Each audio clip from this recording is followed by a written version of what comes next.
आइए सॉल्व करते रहे आपने से रिलेटेड कुछ इंपॉर्टेंट क्वेश्चन को। यहाँ कोई इक्विलेटरल ग्लास दिया हुआ है जिसका फेस ए बी एंड ए सी है। कोई लाइन इंसिडेंट कर रही है नॉर्मली ए बी साइड पर। हमें पता है इक्विलेटरल प्रिज्म में तीनों एंगल 60 डिग्री होते हैं। अगर कोई लाइट नॉर्मली इंसिडेंट हो रही है तो विदाउट पाथ डेविएट हुए ए सी पे 90 डिग्री इंसिडेंट करेगी। अगर एंगल है 60 डिग्री है, यहाँ पे एंगल 90 डिग्री है, तो ये एंगल 30 डिग्री होगा। तो ये एंगल कितना हो जाएगा 60 डिग्री। यहाँ से हम नॉर्मल ड्रॉ कर लेंगे। इंसिडेंट एंगल हमारा 60 डिग्री है, तो हम पहले 60 डिग्री की वैल्यू चेक कर लेते हैं। तो हमें क्या मिला 0.866। अब यहाँ पे इस रिफ्रैक्टिव इंडेक्स को ग्लास को हमें वाटर में इंसर्ट किया गया। तो हमें क्या था, वाटर से हम ग्लास में जा रहे हैं, तो हम क्या glass upon water refractive index का। तो हमने इसकी वैल्यू सॉल्व कर ली, तो क्या वैल्यू मिली 9/8। अब TIR के लिए पहली कंडीशन होती है, पहले हमें क्रिटिकल एंगल चेक करना पड़ता है। क्रिटिकल एंगल के लिए साइन IC = 1/μ होता है। तो यहाँ से म्यू की वैल्यू हमने निकाल लिया 9/8। तो साइन IC के लिए रेसिप्रोकल हो जाएगा, तो 8/9 हो जाएगा। साइन IC को लिखे तो 0.89। तो यहाँ से हम देख सकते हैं इंसिडेंट एंगल क्रिटिकल एंगल से लेस देन है। और TIR के लिए क्या होना चाहिए, क्रिटिकल एंगल को इंसिडेंट एंगल क्रिटिकल एंगल से बड़ा होना चाहिए, लेकिन यहाँ पे छोटा है, इसलिए TIR नहीं होगा। आइए चलते हैं नेक्स्ट क्वेश्चन पर।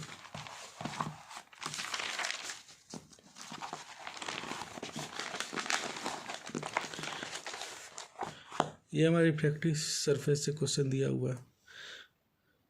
यहाँ कोई स्मॉल एयर बबल बन रहा है सरफेस पे, जिसका रेडियस ऑफ कर्वेचर 2 सेंटीमीटर दिया है।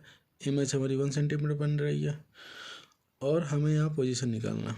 हमें पता है कि पहले ऑब्जेक्ट को हम इंसिडेंट करते हैं सरफेस पे। अब जैसे सरफेस इंसिडेंट करेंगे तो वहाँ से पार्ट रिफ्रैक्ट होगी। रिफ्लेक्शन से पहले हमसे नॉर्मल ड्रॉ कर लेते हैं। जैसे नॉर्मल ड्रॉ करेंगे, नॉर्मल पता है वो सेंटर ऑफ कर्वेचर पे इंटरसेक्ट करेगी। अब वहाँ से हमें पता है कि कोई भी रे अगर डेंसर से रेयर पे जा रही है तो वो हमेशा नॉर्मल का वे मूव करती है। तो यहाँ सिंपली पहले फार्मूला पुट करते हैं, μ1/v - v2/u। अब यहाँ पे ध्यान दीजिए कि μ1 मतलब ये रे बाहर जा रही है। अगर ये रे बाहर जा रही है तो हमें एयर के रिफ्रैक्टिवनेस इमेज के साथ रखना है और μ2 का ऑब्जेक्ट के साथ। तो μ1 - v2/r। हम यहाँ वैल्यू पुट कर लेंगे। हमें पता है कि ये सारे राइट हैंड साइड को पॉजिटिव लेंगे, लेफ्ट हैंड साइड को नेगेटिव लेंगे।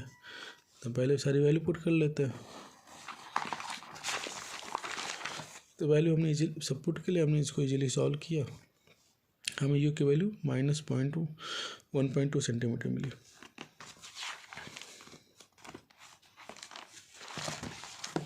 आइए चलते हैं नेक्स्ट क्वेश्चन पर। यहाँ पे कॉम्बिनेशन ऑफ लेंस से बेस्ड क्वेश्चन है। यहाँ पे एक कॉन्वेक्स कॉनकेव कॉन्वेक्स लेंस रखा हुआ है। तीनों लेंस की फोकल लेंथ दी हुई है। फर्स्ट ऑब्जेक्ट हमारे फर्स्ट लेंस से 30 सेंटीमीटर दूर रखा गया। पहले यहाँ से इसकी इमेज निकाल लेते हैं। हमें पता है पहले लेंस फार्मूला अप्लाई कर लेंगे। तो लेंस फार्मूला से फर्स्ट ऑब्जेक्ट की डिस्टेंस में कितनी मिल गई 50 सेंटीमीटर। अगर ये ऑब्जेक्ट 5 सेंटीमीटर, इमेज यहाँ कहीं बननी चाहिए।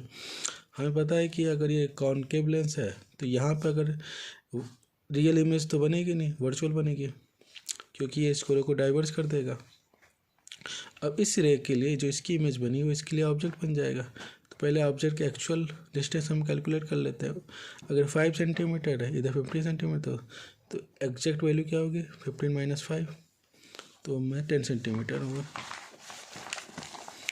तो हम इसको पहले, अब इस सेकंड लेंस के लिए हमने सॉल्व करना है। उसके लिए जो इमेज है, इसके लिए ऑब्जेक्ट डिस्टेंस 10 सेंटीमीटर है। हम पहले उसकी इमेज निकाल लेते हैं।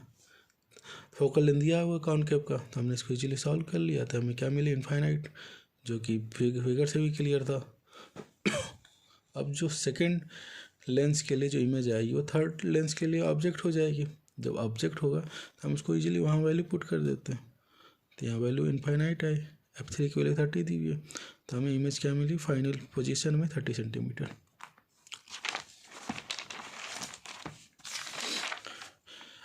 आइए फोर्थ क्वेश्चन पे चलते हैं। ये हमारे पावर ऑफ लेंस है। यहाँ पे आपको लेंस मेकर फार्मूला अप्लाई करना है। एक कन्वर्जिंग लेंस दिया है जिसका रेफ्रेक्टिव इंडेक्स 1.5 सेंटीमीटर, पावर दिया है 10 डायोप्टर। इस जब ये कम्प्लीटली इमर्ज कर लिया जाता है लिक्विड में तो तब ये बिहेव करने लगता है डाइवर्जिंग लेंस से, डाइवर्जिंग लेंस की तरफ, जिसका फोकल लेंथ 50 सेंटीमीटर है। तो हमें रिफ्रैक्टिव इंडेक्स लिक्विड का निकालना। तो पहले पावर से तो हम पहले फोकल लेंथ निकाल लेते हैं कॉन्वेक्स लेंस का। अगर पावर इक्वल टू 10 डायोप्टर दिया तो हमें पता P इक्वल टू 1/f होता है। तो फोकल क्या होगी, फोकल इक्वल टू 1/p होगी। तो ये 10 हमें पता है मीटर में होता है, लेकिन हम फोकल सेंटीमीटर निकालना, तो मीटर को पहले सेंटीमीटर में चेंज कर लेंगे। तो फोकल लेंथ 10 सेंटीमीटर आए तो 1/f क्या हो जाएगा, 1/10 सेंटीमीटर। अब यहाँ लेंस मेकर फॉर्मूला अप्लाई कर लेना, 1/f equal to -1/r1 minus 1/r2। Focal length की वैल्यू पुट कर दी, रिफ्रैक्टिव इंडेक्स हमें पुट कर दिया वैल्यू वाटर का, फिर हमने इसको यहाँ पे वैल्यू पुट कर दी। हमें सरफेस का रेडियस ऑफ कर्वेचर नहीं पता, तो यहाँ पहले हम इसकी एक एवरेज वैल्यू यहाँ से निकाल लेते हैं। कितनी वैल्यू आएगी, 1/5। इसकी टोटल वैल्यू 1/5 आ रही है। अब इसको हमने लिक्विड में इमर्ज कर दिया गया। हमें पता है अगर जिसमें इमर्ज किया जाता है वो हमेशा डिनोमिनेटर में रहता है, और जिसको इंसर्ट किया गया वो हमेशा न्यूमरेटर में रहता है। इसको इजीली याद करने का तरीका आपको बता दे रहे हैं। तो यहाँ वैल्यू उसको पुट कर देते हैं। ग्लास का हमें मिला 1.5, यहाँ वैल्यू पुट किया हमने। जब इसको सॉल्व किया तो हम रिफ्रैक्टिव इंडेक्स कितना मिला, 1.67।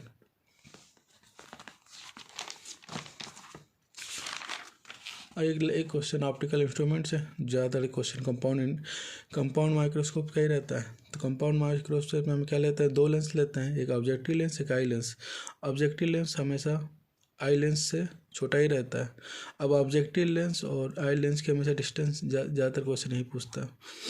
तो हमें यहाँ दो कन्वर्जिंग लेंस दिया है, ऑब्जेक्टिव लेंस 1.25 सेंटीमीटर और आई लेंस हमें 5 सेंटीमीटर दिया है और हमने मैग्नीफिकेशन उसका दिया 30 सेंटीमीटर। हमें दोनों की डिस्टेंस पता करना है। ऑब्जेक्टिव लेंस की वैल्यू पुट गिवन है, जो उसने पार्ट को लिख दिया, और फार्मूला हमने लिखना है। हमें formula m equal to distance होता है जो आई लेंस और ऑब्जेक्टिव लेंस L/f0। f0 मतलब ऑब्जेक्टिव का फोकल लेंथ, इस ब्रैकेट में 1+d/fe। जो वैल्यू की मैंने हम उसको वैल्यू पुट कर लिया। इसको इजीली जब सॉल्व किया तो हमें डिस्टेंस पता चली 6.25 सेंटीमीटर।